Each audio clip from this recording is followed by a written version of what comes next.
What's going on, FA Nation? Welcome to the Fantasy Live DFS NBA live stream. I'm John Pemba. With us, as always, James Grande. We're here reviewing Thursday's sixth game DFS slate. James, why don't you go over some of the totals we can look forward to, some of the point spreads, and any injury news we're waiting on? Yeah, so we have 230.5 currently, Oklahoma City, Charlotte, 228 Clippers, Philly. Both are pretty close spreads, so safe for all formats. Denver, Cleveland started at 226 is now 217 for this evening, and Denver's only a 4.5 points favorite. Sacramento, Atlanta is up from 231 to 234. Milwaukee, Boston went from 215 to 222.5. I think that is really intriguing.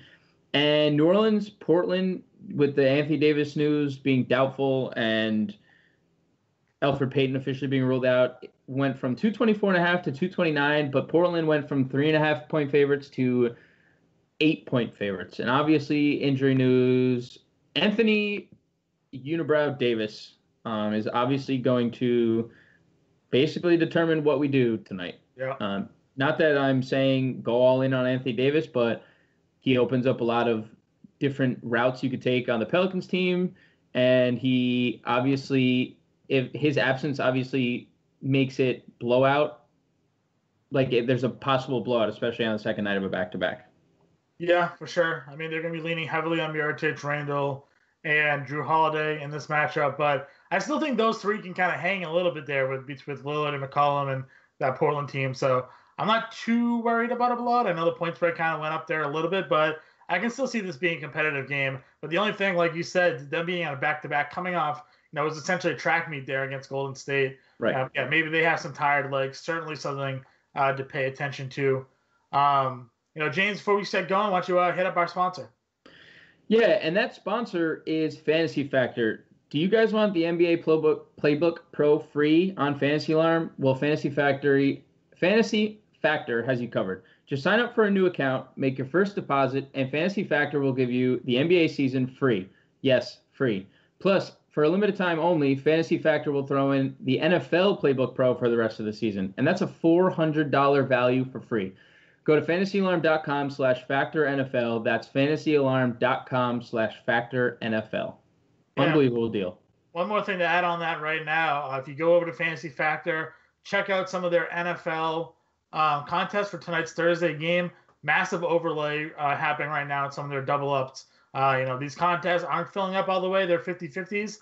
If you're in a 50-man 50-50 pays top 25, but there's only 30 people in it, that's almost a guaranteed cash. So head on over there, check out some of the double doubles and whatnot, and check it out. Right, I'm playing a lot of cash games tonight, so I'm totally down. That's I hear you there. Let's start up at point guard. Over there we have Russell Westbrook on tonight's slate. Obviously, he's on FanDuel. I don't really love the cost, but on DraftKings, 10.7K against Charlotte, Kemba Walker defense. I think Westbrook is a really strong option tonight, given the 6-game slate. Yeah, and it's really hard to pay for him on FanDuel. You could do it as more of like a contrarian option, but 10.7K on DraftKings is excellent. Kemba Walker this year, 113 defensive rating, minus 2.8 defensive box score plus minus. So I love him in literally, like, he's gonna crush tonight. Yeah. It's just too cheap now that he's healthy. Advantage Brody here. Doesn't seem like the obvious pivot from him. Maybe even a chalkiest point guard on the slate. I know you have ownership numbers kind of in front of you there, but Dame Lillard here, against, which I guess is Tim Frazier for 20 or 25 minutes tonight. No Elf Payton. Again, we know that New Orleans doesn't play well defensively against perimeter shooters. We know Lillard has no problem shooting from the outside. He can also get to the hole. No Anthony Davis takes away any sort of interior block shotting threat. So you get the discount from Lillard here on both sides. Really good matchup for him. Yeah, and he's, even if it's not Tim Frazier and it's Drew Holiday, let's say he matches up with him. Holiday played 41 minutes. So it's not like he has fresh legs necessarily. And if anything, he's going to probably conserve them for the offensive end because they're going to need him in Davis absence. So Yeah, I think Lillard's in a crush spot. I think the price tag is great, and we've seen Lillard explode multiple times this year. He always seems to come in hot early into years, especially when like the NBA rankings come out, and he's always too low on the list. If it's like he's always such a chip on the shoulder player, that's why he's number 0. So yeah, I think Lillard's in a crush spot tonight, and he should abuse this beat up and tired Pelicans team. Yeah, for sure. Another guy just below him. I know we're kind of being super chalky rattling off the top three, but again, I think all three of these guys are really in play tonight. Ben Simmons, the walking triple double that he's pretty much is. Last week, unfortunately, or last game, unfortunately, he got that triple double. We'll say with the 11 turnovers. I don't see that happening. In this matchup against the Clippers, who are allowing the third most fantasy points to opposing point guards this season. So Ben Simmons, really, really good spot here. Yeah, and I actually think he's going to be the lowest owned between Westbrook, Kemba, and Damian Lillard. I think Simmons checks in lower owned than all of them. Even if we go down the list behind to like Trae Young and De'Aaron Fox, who I also think are like firmly in play, I think Simmons is probably lower owned than literally every single one. So if you want to play an ownership game, there's really nobody on this team that can match up with him. I mean, I guess they'd put Avery Bradley on him, but he's kind of towered over Bradley. Even if they put Pat Bev on him, he's going to tower over him too. So, yeah, contrarian tournament play because ownership, but yeah, I love him here. Yeah, I definitely agree with you. You touched upon De'Aaron Fox and Trae Young. That's definitely a young matchup, point guard matchup that we really want to watch tonight. Last year Fox was terrible defensively. Numbers are a little bit better this year as his overall play has improved. And Young, with his GPP upside, we've seen him already go for 60 fantasy points in a game earlier this year against Cleveland. We know his upside. He's going to shoot a ton. I think both of them are very much in play. It'll be very interesting to see who gets the better of that matchup. Yeah, I think something we alluded to on the pod yesterday is I prefer Fox for cash games, but I prefer Young in a tournament because we have already seen the 60-point upside, but we've seen – Young's price is over 7K on both sites. And the last 4 games, 31 DraftKings points, 26 DraftKings points, 24 and 29. So that's not really something I want to be paying 7K for in a cash game. So I prefer Fox in a cash and Trae Young in the tournament. Yeah, I agree with you there. Value point guards that we're looking at. For me, I think, we touched upon again on the podcast that maybe Tony Parker is a guy you can take a look at. $3,800. If you look at his last 2 games against Miami and Chicago, 42 DraftKings points, 32 DraftKings points, 24 real points, 18 real points in those. Getting the assist numbers, 11 assists and 8 assists. So I'm somewhat interested there for Parker, especially if maybe he ends up seeing Dennis Schroeder in the second unit point guard, or if there's a favorable matchup overall for him off the bench in Charlotte. Yeah, and we love to attack Dennis Schroeder defense, huh? That's like one of our favorite things to do. Like we live by that code. Attack Dennis Schroeder at all costs. So yeah, I think Tony Parker's fine. I think you'd be going too far, like putting him in a cash game. You're chasing, but in a tournament, he's more than fine. And I think Tim Frazier is probably the last, like the lowest I'd go, just because he should start. And without Anthony Davis, there's obviously monster ownership going around with Davis out. We also just got word that Jaylen Brown has officially been ruled out. Oh. Well, that's kind of interesting because that's going to put potentially more minutes for the rest of the backcourt there in Boston. And we talk about Terry Rozier, Marcus Smart. They could get some additional minutes in their rotation. Both of them have been kind of hampered, with the healthy Gordon Hayward and the way, that rotation's been playing out. But I think, you could definitely see an uptick from either of those 2 guys tonight. They're going to need the scoring, as you said, this matchup against Milwaukee. Is really where, this is where the scary Terry came about. The matchup last year against Milwaukee in the playoffs. Rozier came out and had some big games. So I think both of those players, Smart and Rozier, now GPP options with Brown out. Still limited upside, probably 25 minutes max. But, if this is an up-tempo game, you said the point spread's risen, potentially they benefit from that. Yep, I prefer Rozier just because he does more than Smart. He shoots better than Smart, but Smart's a better rebounder and a better in terms of steals and blocks, but definitely a better shooter. And not a guy who's not afraid to shoot either is Terry Rozier. He's playing for a contract, so when he gets on the floor, he's been chucking lately. If you look at those game logs, so I agree with you. Rozier for me the guy I would prefer over Smart for sure. Yeah, I think that's it for point guard. Yeah, let's move on to shooting guard. On DraftKings, top shooting guard is Jamal Murray at $7,400. Over on FanDuel, it's Drew Holiday. Holiday obviously is a guy you can take a look at. Again, you worry about the minutes being played in the game against the Warriors on a back-to-back. I kind of agree with you there. Anthony Davis not playing, if that ends up being the case, still gives him a big usage bump. For me, though, at shooting guard, especially on DraftKings, Buddy Hield is the guy I'm looking at.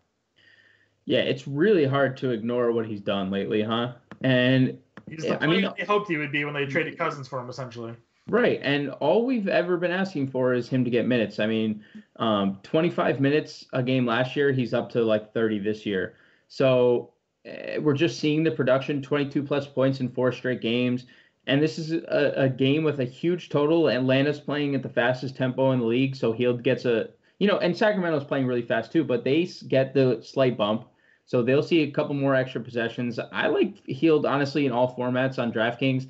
And because of how bad the position is on FanDuel as well, I don't necessarily hate the price point just because it's really tough to pay 7.7 for Gary Harris. It's really tough to pay 7.6 for Middleton in such a tough matchup against the Celtics. So we don't have like many high price options. So I think Hield across the board Do we know the starting lineup yet for Boston? They have not released it, but we do know that Jaylen Brown is out. My thinking is that we'll probably see Marcus Smart probably start. Okay. Which would put theoretically Kyrie Irving at shooting guard. I would think Marcus Smart typically runs the offense when on the floor. And Middleton was an absolute monster against Boston last year in the playoffs. I'm not shying away from Middleton in this matchup. I know, the price point typically is a little bit higher than we see him. But again, as we mentioned in previous live streams and podcasts, I feel like Middleton ends up going overlooked a lot because Giannis is on his team and people are like, oh, he's going to take all the shots. He's going to do all this. But Middleton's a very effective scorer. He's averaging over 20 regular points a game with, almost 4 assists, almost 6 rebounds. So I don't mind paying up for Middleton. In the playoffs last year, he shot nearly 60% from the field, 61% from 3, averaging 24.7 points, 5 rebounds, and 3 assists. So, I think there's 40-point upside potentially here. You said the point spread went up in this game? Significantly. Yeah, so, I think this could be an interesting matchup here. I'm not shying away from Middleton on either site. Yeah, and we only have him projected at 2% ownership. So if you want to play that ownership game, especially on this 6-game slate, because we're looking for ways to get ahead of the field. Yeah, I'm okay with that. We're talking about a guy averaging 37 right. DraftKings points at 7,200. That's under 5x at its cost currently. Now 5x would put him at 36 fantasy points. So on average he's putting at 37. He's gone over that a handful of times already this year. I really like Middleton. I was actually thinking about doing a little buck stack myself, kind of once Giannis was ruled in. So I think that'll play further into it. The bane of my existence here is Kent Bazemore. He just, again, I hate playing him. But you say it all the time. When he gets going in GPPs, his upside is immense. This is a matchup against the Kings who don't play any defense. This could be a GPP spot for Kent Bazemore. Are you using him? Yes. And, I think his last game versus Cleveland kind of speaks to it, that he went 3 of 8 from the floor. He had 5 turnovers. He had 5 fouls, and he still managed to almost 23 DK points because he gave us 2 blocks. He gave us a steal. He gave us 7 rebounds. That's kind of like, in a nutshell, what he can provide for us at times.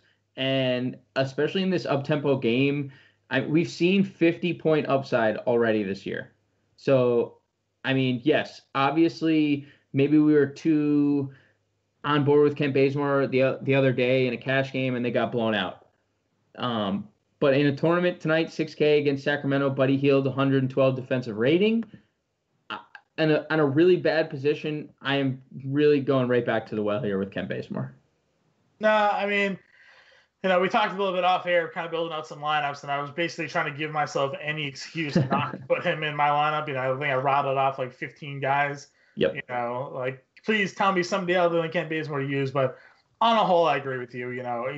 His upside when he gets going is up there. This is a great matchup for him to hit that ceiling of his. So, yeah, I'm not going to totally shy away with it. Someone you mentioned on the podcast this morning, Rodney Hood. What do you think about him? He's coming off 2 strong games for Cleveland. 39 DraftKings points, 31 DraftKings points against Indiana and Atlanta.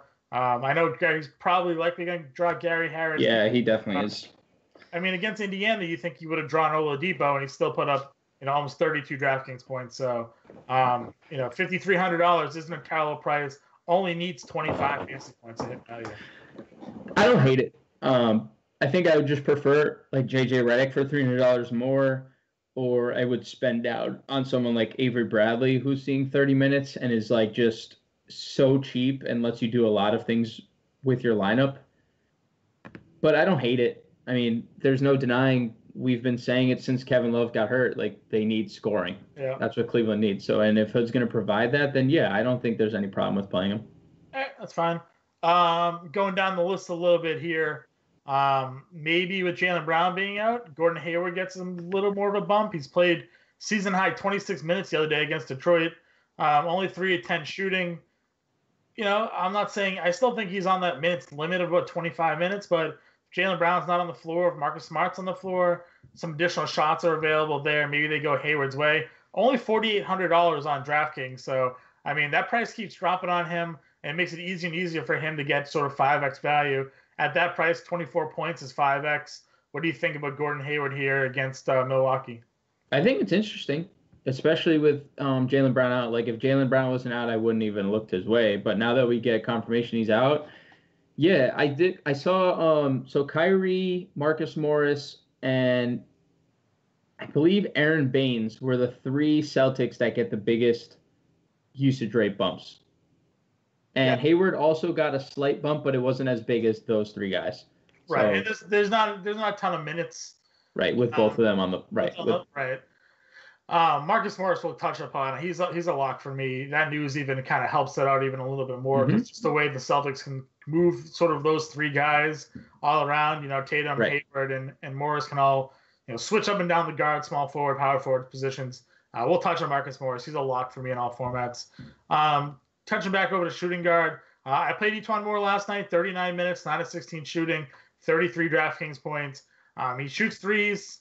It's pretty much all he really does. He contributes a little bit in the assists and steals and whatnot, but he plays a lot of minutes. He's part of that starting unit. If no Anthony Davis, maybe more shots go around. You've mentioned a lot, the defense of the Pelicans the defense of the Blazers hasn't been that great. Any love for Etuan Moore? Only $4,300 on DraftKings. Yeah, the price brings him into play more than like his usage rates, which hasn't been terrible this year. And I do think it does obviously bring him into, but like if you look at he's shooting more this year, but then we have games that like he did in Utah where he took 6 shots, which is still like the Etuan Moore we know and love. So yeah, he's fine, 4.3K, but I'm not rushing him to get into my lineups, but if I fall on 4.3K, I'm totally comfortable with that. Any shooting guards we're missing here? Avery Bradley, Malik Beasley would be my 2 punts. Okay. I can kind of get behind that. Yeah, Beasley played a frustratingly a lot amount of minutes last night when you and I are both sitting there with Trey Lyles, who had 29 DraftKings points in 20 minutes of play. Would have liked to have seen some of those minutes maybe go more towards Lyles' way. But, yeah, I'm not going to argue with you there. Let's shoot over to small forward where, I was pretty much dead set on playing and paying up for Embiid on this slate. But Giannis is very much intriguing now that I know he's active. He just ate up the Celtics last year in the playoffs. Nobody in the league really has anybody that is comparable defensively for him.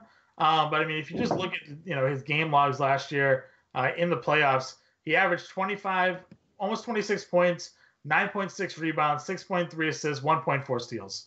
So I mean, for me, I think Giannis is one of the top plays obviously of the slate.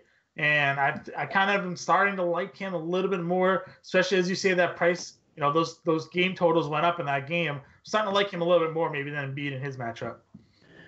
Yeah, and the price is reasonable at 11-1. Yeah, and he's cheaper than Russell Westbrook on FanDuel as well, which I thought was pretty interesting. So yeah, I'm really fine with Giannis. I don't think I'd play him in a cash game just because, yes, obviously we still have to consider Boston being really good defensively, and I know there, like you said, there's nobody that can really match up with Giannis. But on the grand scheme of things, I think he's really a really strong tournament play, and he shouldn't really garner as much ownership as he normally would.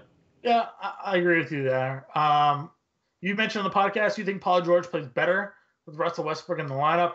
And the numbers probably bear that out. And you look at the last couple of games now, 54 and 48 FanDuel points. How do you like him here against Charlotte? I mean, so the first 2 games of the year, he shot under 40% without Russ, and then 3 of the 4 games that he's played against or with alongside him, he shot over 50%. So I just think Westbrook just draws a lot of so much of the attention compared to Paul George. Yeah. And I think Paul George is the clear pivot off of Giannis. If you don't I'm fine with both of them. I think George is the pivot that you could save $2,000 off of. Yeah, I'm not going to argue with there. I actually like small forward a lot, especially on FanDuel. If you don't want to pay up for those guys, Mirotic and Bjelica, both in that 7K range, both with 40 to 50 fantasy point upside. If you want to go down, Torian Prince against Sacramento, Batum's at Covington, Gallinari, Osman, we touched upon Hayward. All those guys I think are sort of in play, and they go from range, like you said, 7K all the way down to $5,000. I think there's a nice mid-tier value here at small forward if you're deciding to spend up elsewhere. Yeah, I like the mid-tier, and I think the value tier is pretty solid too. We have a lot of weak positions, like power forward we're going to touch upon is really bad. Small forward is good. The mid-tier, I think Bjelica, Batum, and Mirotic would be the guys for me. Batum probably in a cash game as my dogs raid the room here. There 3 dogs in that room right now? 3 dogs in the room right now, yes. They have taken over. They are taking over. They're opening doors. They are growling. They are opening doors. They are now fighting as well. Hey guys, we're trying to do a live stream here. Okay, so they're not going to listen. Sam Decker, I think, could be intriguing, as well as Evan Turner at 4.5K. Yeah, I'll give you that. You called Decker last game, and that definitely paid off. They are going. Hey. We'll just power through. We'll power through. There's nothing I could do right now. They're just going. Just going at it. That's fine. Let's go to power forward. Obviously, the question is Anthony Davis. Does he play? Does he not play? I guess we'll have to wait and figure that one out if he does or not. Because obviously he changes the slate. If Anthony Davis is active in this one, you have to take a look at him. Put up 42 DraftKings points, FanDuel points rather, against Golden State. Kind of a letdown, 41 minutes there, but I mean, it's going to have to still look at it. What do you think of Anthony Davis if he doesn't play? Where are you going at power forward? So if he doesn't play, which obviously we don't think he's going to, it gets ugly, man. I think Marcus Morris is the clear path to the value. I seen Tobias Harris is garnering a lot of ownership. Paul Millsap should be as well. Okay, so Zeus doesn't like Paul Millsap, so X him out.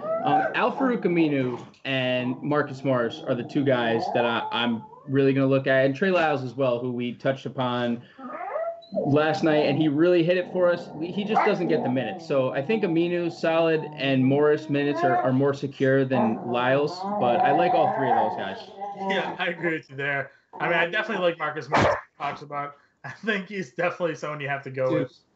I also like Zach Collins. Again, the guy that I've played a lot of lately. Gets the blocks. We're looking at at least a block in 5 straight games. He also had a 6-block game against the Lakers earlier this year. So he's a big Zach Collins guy. You mentioned Trey Lyles. We used him last night. Almost 30 FanDuel points. If it wasn't for the fact that he just didn't get any minutes, he only played 20 minutes. If he can somehow manage to get more minutes, I'm just kind of big on him as well. I think he's worth throwing to some GPP lineups as a cheap play. Another guy to look at is Caleb Swanigan. He's another guy that's playing about 20 minutes for Portland. If this game ends up being a blowout because, the Pelicans are just too worn out, He's another guy to get in this game. Back-to-back games with 10 or more rebounds in the only 2 games he's played. So I think there's some potential there for him to be some value, especially on FanDuel, where, like I said, you can play a punt, and if they don't do anything, their score doesn't count. It kind of helps you out there. Yeah, I like Swanigan.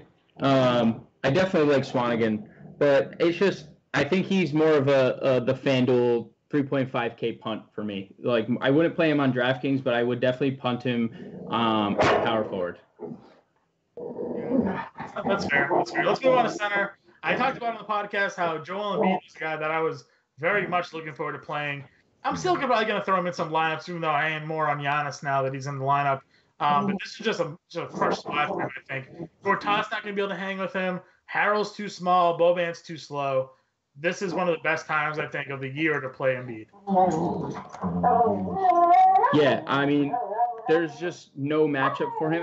He's another guy that just creates problems, especially now that he's stretching the floor. You think Boban's going to cover him on the three-point line? No chance. So, I mean, yeah, I think I prefer him over Jokic tonight, especially with Jokic on the second night of the back-to-back. So, yeah, I mean, I love Embiid tonight. All formats. Any format you want, Embiid is a viable option. Steven Adams in your cash games tonight? He can be. I like Embiid in cash, so it's tough for me to also include Adams, but center is one of the deepest positions tonight, so you can play both. I have Embiid currently in my cash game lineup that's coming out right now, but I mean, I have no problem pivoting to Embiid if you wanted to play Westbrook or if you wanted to play Giannis or if you just wanted to build a fair and balanced lineup. I totally agree with you there. Any other, you said center's pretty deep. What other centers are on your radar tonight? So I think Cauley Stein for tournaments, he's been really good. I think you could probably play him in any format. There's upside and there's some safety lately. So I love him. I think Dwayne Dedman could be the punt, or Alex Len if you want to punt the position over on FanDuel. And then one more guy I'm more intrigued in with Anthony Davis out is Julius Randle. Yeah. Because we know Julius Randle is a fantasy point per minute freak. And he showed that again last night in only 23 minutes. He was just everywhere. So I think tonight, if he doesn't play, I'm locking him in. And I guess I'm just going to say it, Jahlil Okafor could be an option at 3.5 or whatever he is for a free square if he starts, because it could be a blowout too. But I would, again, he's another guy I'd only play on FanDuel because of the risk that comes along. And we could get away with just throwing his points away, or lack thereof points away. I agree with you. I think one other guy we can look at is sort of a cheap value play. We mentioned again on the podcast this morning, Mike Muscala. To play at least 18 minutes of the game here. We know he can score, he can get rebounds. If this game ends up being a blowout, if the Sixers go and take it to the Clippers, he probably gets some additional minutes here at either center or power forward. Yeah, sorry, I have to keep unmuting and muting my mic because my dogs are just, I don't know if they're I only hear 2 of them. I don't know what happened to the third. The third one's just laying on the bed, just take it. Okay. Well, that's good.